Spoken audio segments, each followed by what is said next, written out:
Thanks, Ceann Comhairle. Firstly, I want to pay tribute to my own colleagues, Deputy Brady and Deputy Quinlivan, for bringing forward this motion. And I know for, I think, as long as I've known Deputy Quinlivan, he's been very passionate about this issue. So I just want to commend them.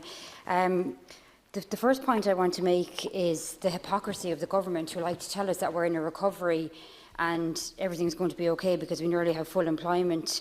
And yet then when the lowest paid workers look for a tiny little increase, all of a sudden we have to be cautious and we have to be very careful, and there's no way we could allow that to happen. And the reality is, we talk about the living wage. What exactly is that? That's giving people a quality of life, because obviously financially, if you're on minimum wage or you're not earning a living wage, you're seriously struggling. But the impact of that on people's lives, on their health, if you're in a situation where you can't heat your home, or you can't eat correct food, where you're skipping meals, it's going to have an impact on your health.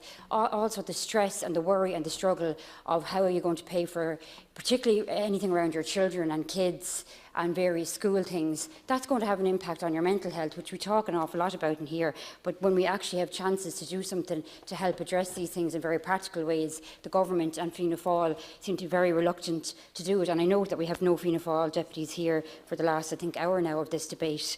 I just really want to briefly mention, because I know time is against us, the fact that it is mainly women that fall into this category. It's mainly women who are single parents, it's mainly women who are in low-paid jobs, and it's mainly women who, when it comes to pension age, are faced with the reality of having a very low pension or no pension because of the choices that really they're forced to make, oftentimes because of the costs of childcare, etc. And I just want to mention, and I was delighted to hear Deputy Healy mention the childcare and the early years workers, because they are some of the lowest paid, who don't get paid often through Christmas and summer. They have to sign on, they have some of the worst terms and conditions, and yet they do one of the most valuable, if not the most valuable job in our society, and we need to start rewarding them. Thanks, Ceann Comhairle.